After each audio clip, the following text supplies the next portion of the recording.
Hello, welcome to the Sunday Gardener, and we're indoors today, nice and warm.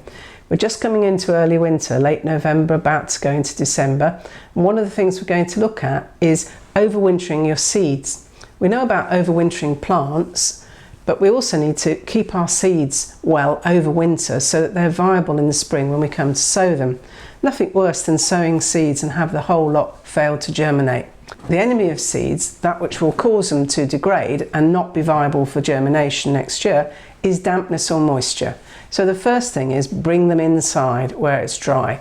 They will not keep well in a greenhouse or a storage unit outside, and sometimes even in the garage, depending on your conditions in the garage, depending on how dry it is, it varies a lot.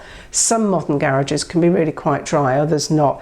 If the air is damp and the dampness gets into the seeds, it will degrade them and they will not be good. So keep them in containers, airtight containers if you can. Inside, an ideal place to keep seeds is in the fridge, but I haven't got room for all these in the fridge because I wouldn't have room for anything else. So these are going to have to go in the utility room, which is fine.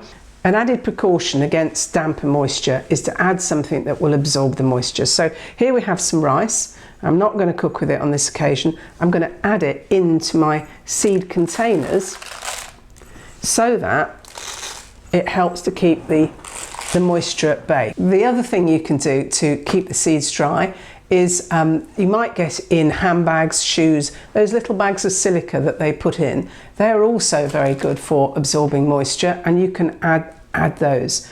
Put them in airtight containers, put them somewhere dry, cool, a bit on the dark side if you can, and all these seeds should come through the winter absolutely fine, and when you sow them in the spring they'll be viable and they'll germinate well. So the main thing to remember is keep them away from any damp and moisture. Now we're going to look at overwintering plants.